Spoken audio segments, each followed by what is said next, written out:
Hello friends, आप सभी दोस्तों का आपके अपने चैनल स्टडी फॉर एनालिसिस पर हार्दिक स्वागत है।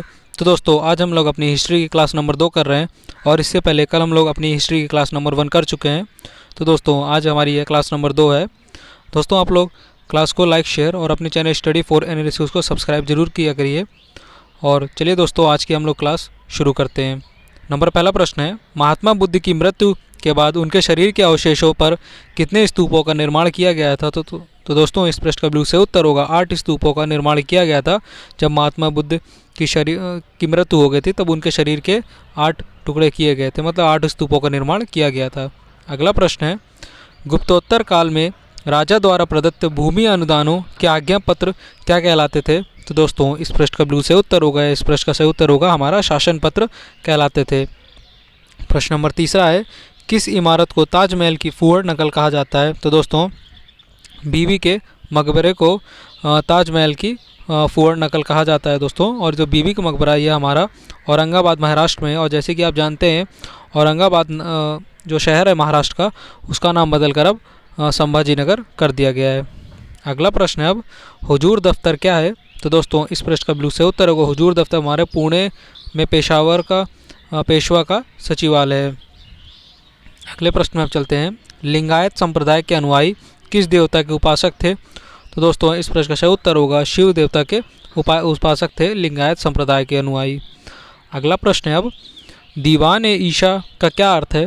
तो इस प्रश्न का सही उत्तर होगा हमारा पत्र व्यवहार का कार्य हमारे दीवान ए ईशा का कार्य था। अगला प्रश्न है, दिल्ली सल्तनत का वह कौन सा सुल्तान था जिसने एक अकाल संहिता तैयार की थी? तो दोस्तों, तुगलक वंश का शासक मोहम्मद बिन तुगलक दिल्ली सल्तनत का ऐसा शासक था जिसने कि एक अकाल संहिता तैयार की थी। अगला प्रश्न है, अब लोहगढ़ का किला किसने बनवाया था? तो दोस्तों, गुरु गोविंद सिंह जी ने लोहगढ़ का किला बनवाया था। और जो हमारे ये गुरु गोविंद सिंह जी है दोस्तों, ये हमारे आखिरी सिख गुरु हैं। जैसे कि आप जानते हैं कि टोटल सिख गुरु की संख्या 10 है, तो 10वें नंबर के गुरु हमारे गुरु गोविंद सिंह हैं।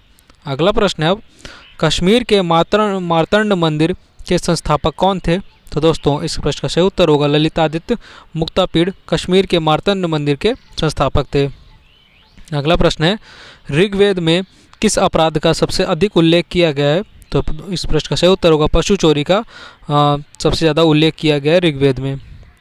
अगला प्रश्न है, उत्तर वैदिक काल में शासन व्यवस्था का सामान्य रूप क्या था?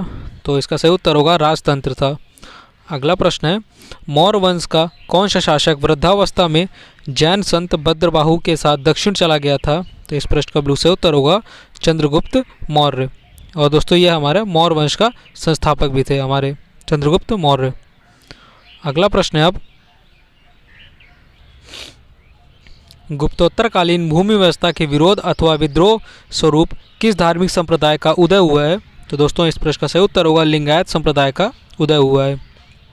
अगला प्रश्न है, मनु एवं याज्ञवल्क्य स्मृतियों में स्त्रियों को किसके समतुल्य माना गया है? तो इस प्रश्न का सही उत्तर होगा शूद्रों के समतुल्य माना गया है। अगला प्रश्न है हमारा, महमूद गजनवी ने भारत पर प्रथम तथा अंतिम आक्रमण किस वर्ष किए? तो इस प्रश्न का सही उत्तर होगा 1000 ईस्वी तथा 1027 ईस्वी में महमूद गजनवी ने भारत में प्रथम आक्रमण 1000 ईस्वी में और जो भारत पर अंतिम आक्रमण हुआ 1027 ईस्वी में किया था।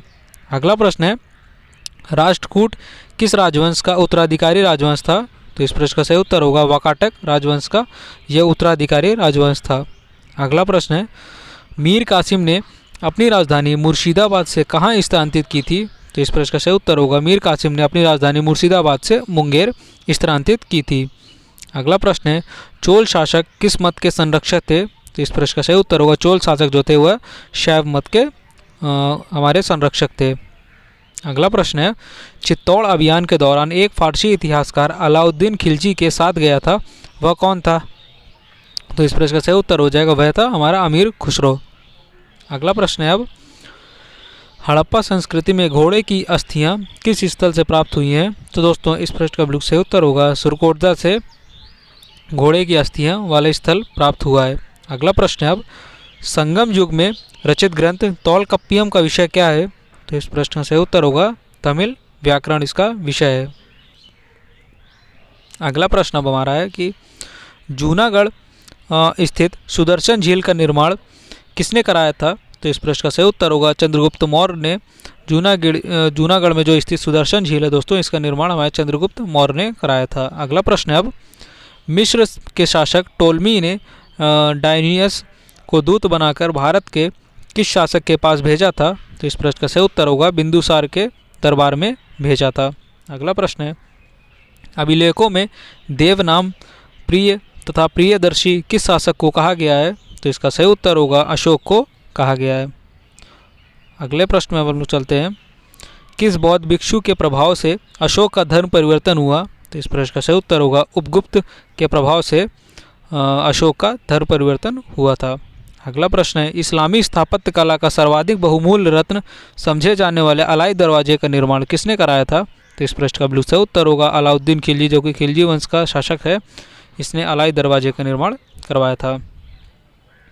अगला प्रश्न है, बंगाल के किस नवाब ने अपनी राजधानी ढाका से मुर्शिदाबाद स्थानांतरित की थी? तो इसका बिल्कुल सही उत्तर होगा नवाब मुर्शीद कुली खान ने स्थानांतरित की थी। अगला प्रश्न है, प्रसिद्ध कोणार्क मंदिर किस देवता के लिए है? तो दोस्तों इस प्रश्न का बिल्कुल सही उत्तर होगा सूर्य देवता के लिए है। अगला प्रश्न है, हड़प्पा कालीन सभ्यता मानव इतिहास के किस युग से संबंधित है? इस प्रश्न का सही उत्तर होगा कांस्य तथा ताम्र युग से संबंधित है। अगला प्रश्न है, प्रथम बौद्ध संगति का आयोजन बुद्ध की मृत्यु के तत्काल बाद किया गया था। इस संगति की अध्यक्षता किसने की थी? तो इस प्रश्न का बिल्कुल सही उत्तर होगा महाकश्यप ने इसकी अध्यक्षता की थी। अगला प्रश्न है, मिलिंद पन्हों के पात्र कौन कौन है? तो नागसेन एवं मिनांडर, जिसको मिलिंद भी कहा गया है, यह मिलिंद पन्हों एक ग्रंथ है जो कि यह बौद्ध ग्रंथ है। तो इसमें पूछा गया कि मिलिंद पन्हों के पात्र कौन है? तो नागसेन तथा मिनांडर अथवा मिलिंद है। अगला प्रश्न है, पल्लव चोल मंदिर स्थापत्य कला शैली को किस नाम से जाना जाता है? तो इस प्रश्न का बिल्कुल सही उत्तर होगा द्रविड़ शैली के नाम से जाना जाता है।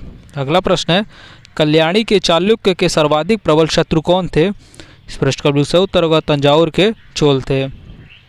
अगला प्रश्न है, वह कौन सा सुल्तान था जो स्वयं को नायब ए खुदाई मतलब कि ईश्वर का प्रतिनिधि कहता था?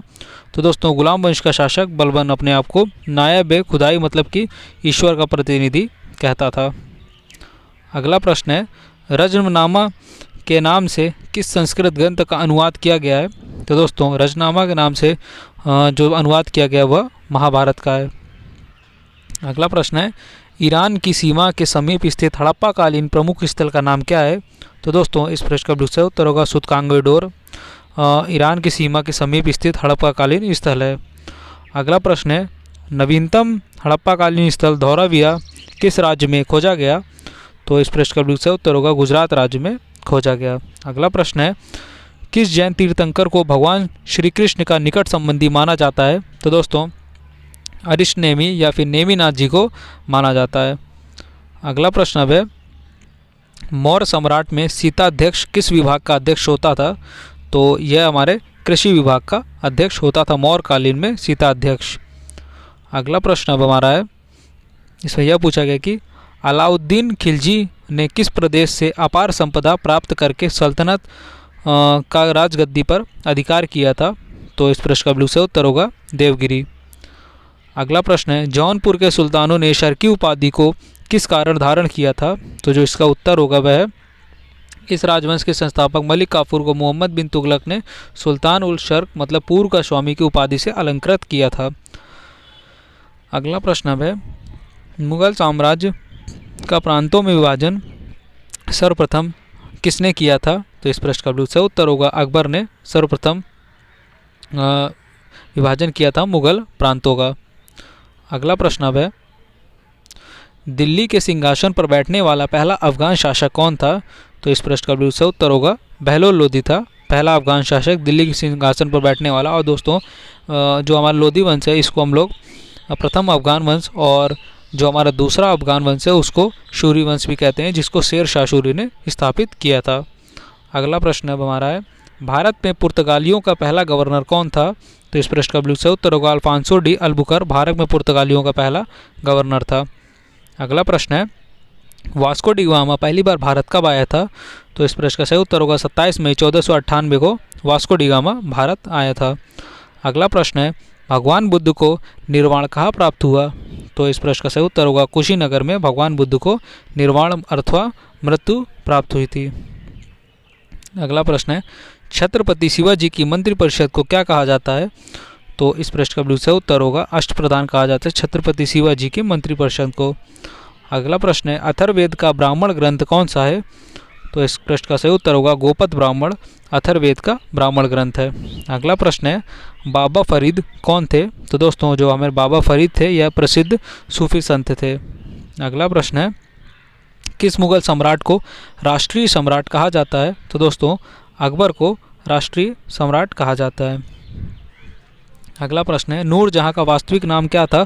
तो दोस्तों नूरजहां का जो वास्तविक नाम वह मेहरुन निसा था। अगला प्रश्न है हमारा सैयद वंश का संस्थापक कौन था? तो दोस्तों जो हमारा सैयद वंश है इसका संस्थापक था वह हमारा खिलजी खां था। अगला प्रश्न है किस सूफी संत ने कहा था दिल्ली अभी दूर है?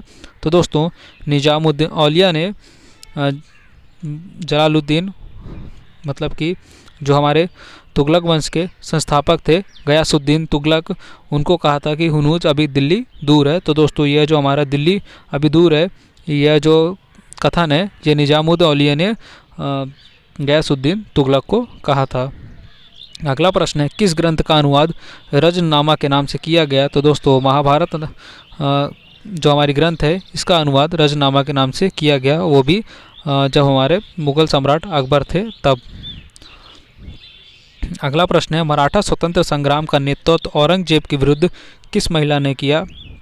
तो दोस्तों इसका जो सही उत्तर होगा वह है ताराबाई। और ये भी हमें ध्यान रखना है कि जब औरंगजेब की मृत्यु हुई थी तब जो हमारा मराठा शासन वह ताराबाई के हाथ में ही था। तो यह क्वेश्चन काफ़ी बार पूछा गया है कि जब औरंगजेब की मृत्यु हुई थी तब उस समय मराठा शासन किसके हाथों में था? तो इसका उत्तर हो जाएगा हमारा ताराबाई। अगला प्रश्न है पानीपत का तीसरा युद्ध जो कि 1761 में लड़ा गया था अहमदाबाद अब्दाली और किनके बीच लड़ा गया था? तो इस प्रश्न का बिल्कुल सही उत्तर होगा मराठों के बीच। मतलब कि जो पानीपत का तीसरा युद्ध 1761 में हुआ अहमद शाह अब्दाली और मराठों के बीच में लड़ा गया था जिसमें कि मराठे हार गए थे और अहमद शाह अब्दाली जीत गया था। अगला प्रश्न है प्रथम जैन सभा किस शासक के काल में हुई थी? तो दोस्तों चंद्रगुप्त मौर्य के शासनकाल में प्रथम जैन सभा हुई थी। अगला प्रश्न है प्रथम ऐतिहासिक सम्राट किसे माना जाता है? तो दोस्तों चंद्रगुप्त मौर्य को प्रथम ऐतिहासिक सम्राट माना जाता है। अगला प्रश्न है हड़प्पा संस्कृति की आयताकार मुहरें सामान्यतः किससे बनी थी? तो दोस्तों इस प्रश्न का सही उत्तर होगा जो मुहरें थी वह हमारे सेलखड़ी की बनी थी। अगला प्रश्न है वैदिक युग में राज व्यवस्था का स्वरूप कैसा था? तो दोस्तों इस प्रश्न का सही उत्तर होगा राजतंत्रात्मक था वैदिक युग में राज व्यवस्था का स्वरूप। अगला प्रश्न है ऋग्वेद में सबसे अधिक मंत्र किस देवता की स्तुति में लिखे गए हैं? तो इसका उत्तर होगा वह है इंद्र देवता के। ऋग्वेद में सबसे अधिक मंत्र लिखे गए हैं इंद्र देवता के स्तुति में जो कि हमारा 150 बार है। अगला प्रश्न है वेदांत शब्द का प्रयोग किया गया। इस प्रश्न का सही उत्तर होगा उपनिषदों के लिए वेदांत शब्द का प्रयोग किया गया। अगला प्रश्न है 1769 से 1770 का प्रसिद्ध अकाल देश के किस भाग में पड़ा? तो दोस्तों जो ये हमारा टाइम पीरियड दिया गया है मतलब समय काल दिया गया है इस समय बंगाल राज्य में भीषण अकाल पड़ा था। अगला प्रश्न है शाहजहां ने जहांगीर के विरुद्ध विद्रोह किस वर्ष किया था? तो दोस्तों इस प्रश्न का सही उत्तर होगा सन 1623 में शाहजहां ने अपने पिता जहांगीर के विरुद्ध विद्रोह किया था। अगला प्रश्न अब हमारा है कि खालसा का आरंभ किस सिख गुरु ने किया था? तो दोस्तों जो खालसा पंथ है यह गुरु गोविंद सिंह जी ने इसका आरंभ किया था और जो इसका टाइम है वो 1699 में गुरु गोविंद सिंह जी ने खालसा पंथ का आरंभ किया था। अगला प्रश्न है अंग्रेजों का सबसे पहला संघर्ष किस मुगल सम्राट के साथ हुआ? तो दोस्तों औरंगजेब के साथ अंग्रेजों का सबसे पहला संघर्ष शुरू हुआ। अगला प्रश्न है चौथी बौद्ध संगति किसके संरक्षण में संपन्न हुई? तो दोस्तों कनिष्क के संरक्षण में चौथी बौद्ध संगति संपन्न हुई थी। और दोस्तों जो जब चौथी संगति हमारी संपन्न हो गई थी तब कनिष्क के शासन काल में जो हमारा बौद्ध धर्म दो भागों में विभाजित हो गया था। एक था हीनयान और एक महायान, दो शाखाएं में विभाजित हो गई थी। और दोस्तों आज की वीडियो का हमारा अंतिम प्रश्न है महावीर स्वामी ने अपने संघों को 11 गणों में बांटकर चतुर्विद संघ की स्थापना की थी, मतलब कहाँ की थी? तो दोस्तों इस प्रश्न का बिल्कुल सही उत्तर होगा वह है पावा में। महावीर स्वामी ने अपने संघों को 11 गढ़ों में बांटकर चतुर्विद संघ की स्थापना पावा में की थी। तो दोस्तों ये थी आज की हमारी हिस्ट्री की क्लास नंबर 2, जो कि आपके पेपर के लिए बेहद ही महत्वपूर्ण है। तो दोस्तों आप लोग क्लास को ज़रूर किया करिए, क्योंकि इसमें जो भी क्वेश्चन आपको बताए जाते हैं वो आपके सभी कॉम्पिटिटिव एग्जाम में रिपीट हुए क्वेश्चन होते हैं। तो दोस्तों आप लोग क्लास को लाइक, शेयर और अपने चैनल स्टडी फॉर एनालिसिस को सब्सक्राइब जरूर किया करिए। तो दोस्तों आज का वीडियो देखने के लिए आप सभी को थैंक यू।